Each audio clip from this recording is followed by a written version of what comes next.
Okay, so for problem number 6, I found that solving for y is not going to work because of the decimals. So what we're going to have to do with problem number 6 first is to plug in negative 3.2 in place of the y. So plug it in.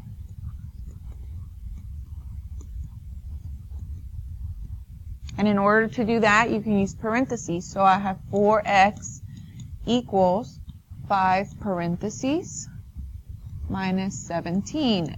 And in here, that's your y. So I'm going to plug in what they gave me for y, which is the negative 3.2.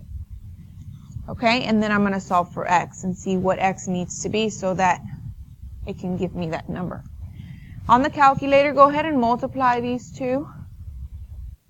5 times negative 3.2. And if you want, you can do the whole thing together in the calculator. That'll give you a number. But if you don't, that's fine.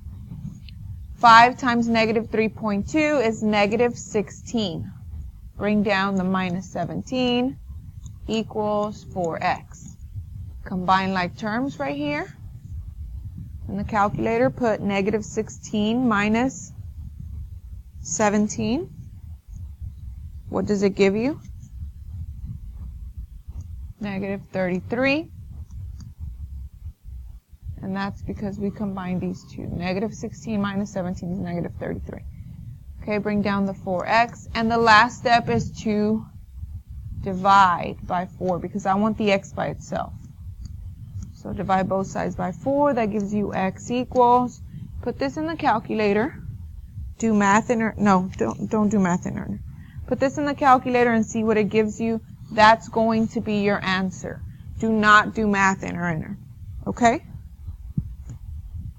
And then start working on the back.